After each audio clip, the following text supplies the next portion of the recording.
Are you looking for a subtle way to add texture to your scrapbook layouts? Well, stay tuned. I have a great design technique that you're going to want to try today. Next on the Victoria Marie YouTube channel. Welcome back to the Victoria Marie YouTube channel, where I feature all things scrapbooking, crafting. If that's something you enjoy, make sure you hit the subscribe button, click the bell. That way you'll be notified each and every time a new video is posted. So today we are talking about texture in this tutorial, and I'm going to show you how you can create this design that adds lots of beautiful texture, high impact, but subtle. And the best part about it, you can use exactly what you have in your stash to recreate this design. So let's go ahead and get right into it. For this 12 by 12 inch layout, I am documenting a story called The Artist, and these are photos of my daughter who really enjoys painting and doing all kinds of craft supplies, or crafting, I should say, with a lot of our craft supplies. As you can see in the photos, there's lots of acrylic paint. She has an orange sweater on, but I'm not going to let that bother me when it comes to the color palette for this layout. I'm actually going to be using a Felicity Jane kit that features a lot of greens and whites and pinks and yellows, and I think it's going to be okay. So to start out with, what you'll need are two circles, and the circle can be whatever size you want it to be. I'm going to use this circle cutter. Of course, you can use whatever you have around. You can even use a bowl from your kitchen to cut the circles that you want. You're going to want one circle to be at least a ½ inch smaller than the other. The pink circle is going to add a little bit of grounding to the white circle. I also cut several strips of textured cardstock, and I'm going to distress those using a distress tool you'll see here in just a moment. I also have a few elements from the Kayla kit from Felicity Jane, and I'll post the link down to available products. From the kit, I pulled some pocket photos, or photo pockets rather. You can insert your photos inside those cute little pocket frames. Very adorable. I'm going to trim these 3x4 photos down just slightly in order for them to fit inside those frames. You'll see me do that here in a second. And then from the selection of embellishments, I grabbed a few other items that I want to use to layer on those frames. Now, the first step in this technique is to select a pattern paper or solid cardstock that you want to use to create the circular element for this layout. You're also going to take your strips of paper. I chose white because I'm going for a monochromatic look, and I'll explain why here in just a second. But I'm taking these strips and I'm distressing the edges. Now, you can use scissors for this. I have a distress tool by Tim Holtz. You can even use the edge of your thumbnail, your fingernail, to add a little bit of distressing to the edges of your paper strips. However, you're not limited to just distressing the edges. If you want to add stitching element to this, if you want to add something that's mixed media related, whatever you want to add to your strips to add a subtle bit of texture, go for it. I like distressing the edges of pattern paper because it doesn't take much, and you can easily create this just using items out of your stash. So if you have a bunch of scrap paper hanging around, whether it's solid cardstock or pattern, grab it, cut it into strips, and create this really fun focal point that's going to be nice and subtle on your layout. Now, I mentioned I'm going for a monochromatic look, and there's a reason for that. What I mean by subtle is I don't want this textured element to take away from the other parts of my layout, but I want it to complement it, and that's where the high impact part of this comes. So the color of this particular element is subtle, but the texture is high impact, and you'll see that as this layout comes along. So you're going to continue adding strips to your shape, and of course in this case it's a circle. And then once you're done adding the strips of paper to your shape, you're going to go ahead and trim all the excess off. Now, this circle is roughly 6.5 inches, I believe, and then I'm going to cut another circle which is pink, and that's going to frame this out, giving it a little bit of grounding. Now I'm going to repeat the step until the entire circle is covered with these distress strips.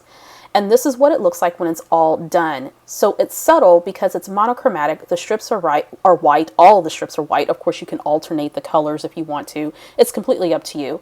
But the high impact comes in with the distressed edges of those strips of paper. So let's go ahead and complete this layout. I'm going to set up the background here. I have a piece of green, I don't know my colors, green gingham. It's absolutely beautiful. I did gut the inside of that because, of course, I don't want to waste that paper. I went ahead and mounted another piece of pattern paper, subtle Swiss dot in black and white, and then I'm going to add my circular textured element to the middle. Once the background is in place, I'm going to go ahead and pop my photos inside the frame pockets, and these are such a fun element that came in the Kayla kit for Felicity Jane. I'm going to go ahead and trim these photos down because I discovered that the frame pockets are slightly smaller than 3x4. So I'm going to trim this out, and I'm going to add a photo to each of these, or at least 3 of these frame pockets, and I love the way that that looks. Super cute. Next, I'm going to position my photos on the layout, and I'm going to use the curve of the circle to kind of act like an anchor for the photos. And because the circle element has a tiny bit of texture, with a bit of dimension, I'm going to add some foam behind those frames, just some foam squares, so that they're of equal height to the circular element that we created. Now, while we're on the subject of the photos, you may notice that my daughter is wearing orange in these photos, and of course I'm not using any orange in terms of the products.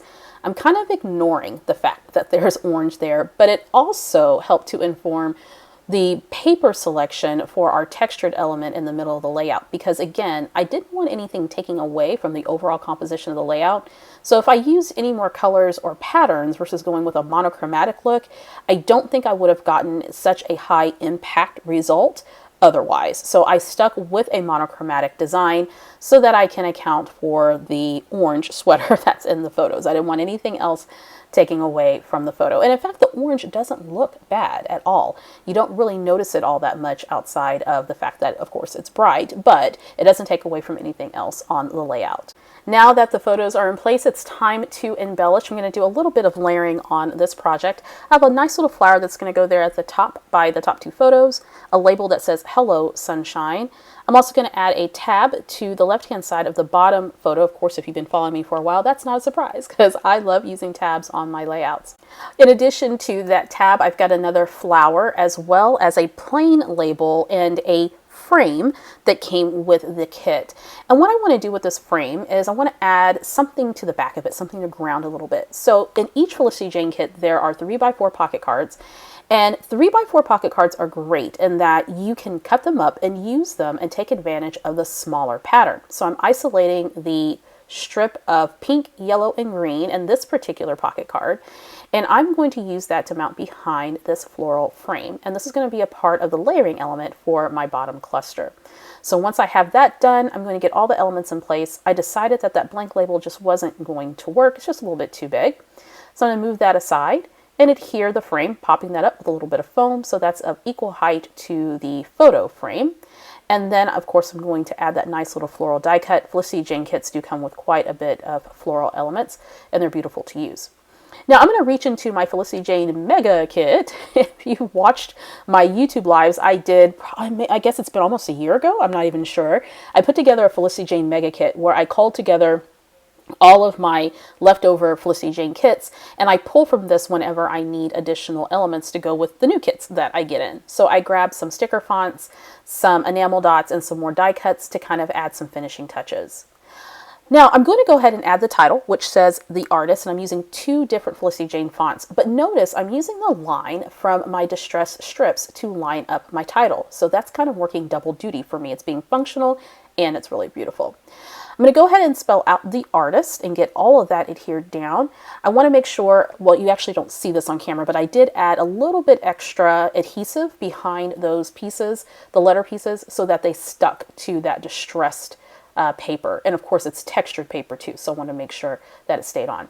I'm adding some puffy embellishments. One is an arrow there at the top, and then I found this really cool sort of banner looking embellishment, and it has some faux stitching going across it, so I took advantage of its kind of curved element and put that on the bottom right of the circle, and that worked out very well. Sometimes you just get lucky. It just works out really well. I'm going to add a chipboard heart to the clusters, one by the top photos. It's a little stripe heart. And then I'm trying to decide which heart I want to add in the middle of the frame. I'm going to go for the pink one at first, but it's going to switch out here in just a second to a green heart instead. It's going to be slightly smaller. Once I have those adhered, I'm trying to decide, is there anything else I want to add? So I switched out the pink heart for the green Swiss dot heart and added a puppy sticker that says hello. And then I reached again into the stash, found another floral element because I felt that by the title it kind of felt a little naked, so it needed something there. So I added a chipboard floral element that was actually from another Felicity Jane kit, but it coordinated well with the Kayla kit. I'm going to finish this out with some of their beautiful enamel dots. They're actually epoxy, not enamel, and they're really, really pretty. So I'm going to sprinkle those around the layout here and there just to add a subtle bit of texture. It actually doesn't really need it, but sometimes I just add a little bit more just to make it pop. Those finishing touches definitely help. So I'm adding those to both of those clusters. And the very last element I want to add to this layout is my journaling. And what I did was I created a text box in Microsoft Word and trimmed it out. And I'm going to create a tag from this text box or this journaling box here. So I'm going to use a circle punch or hole punch, and it's a tiny, tiny little hole. I think it's maybe 1/8 of an inch, something like that. And then I'm going to use my We Are Memory Keepers corner chomper, and this one has an angle edge, and I love using this to create tags because I don't always cut angles very evenly when I'm making tags, and I have other tools that I can use to make tags. So I go for this because I like to work smart, not hard, and it allows me to create those angles, thus creating a tag of my choice. I'm going to bring in some fiber here. This is just some white twine, and I'm going to attempt to tie a bow. If you've been with me for a while, you know I hate tying bows, but I figured it would be appropriate for this layout. So I'm going to tie a tiny little bow. I don't like them because I think my bows just look wonky. I watch other people do it and they just do it flawlessly, but yet when I do it, it takes forever. Of course, this video is sped up, so you don't actually see me going through the struggle of tying that tiny little bow. Nonetheless, I'm going to add some foam to the back of this journal text box and add that straight to my layout. And I'm adding it on foam because, again, I'm accounting for the texture there in those paper strips.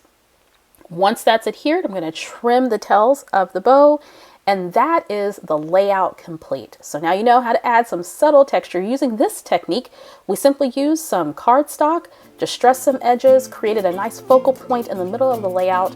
It adds high impact with texture, but it's subtle because it's monochromatic. I hope you enjoyed this brief tutorial, and I hope that you give this a try. And if you do, make sure you tag me on Instagram, or if you're part of the Victoria Marie Facebook group, post your project there. We'd love to have you. Thanks so much for coming and hanging out with me today. Make sure you subscribe to the channel. When you do, click the bell. That way you'll be notified each and every time a new video is posted. And you can find me on all my socials and on Facebook. Links are posted down in the description box below.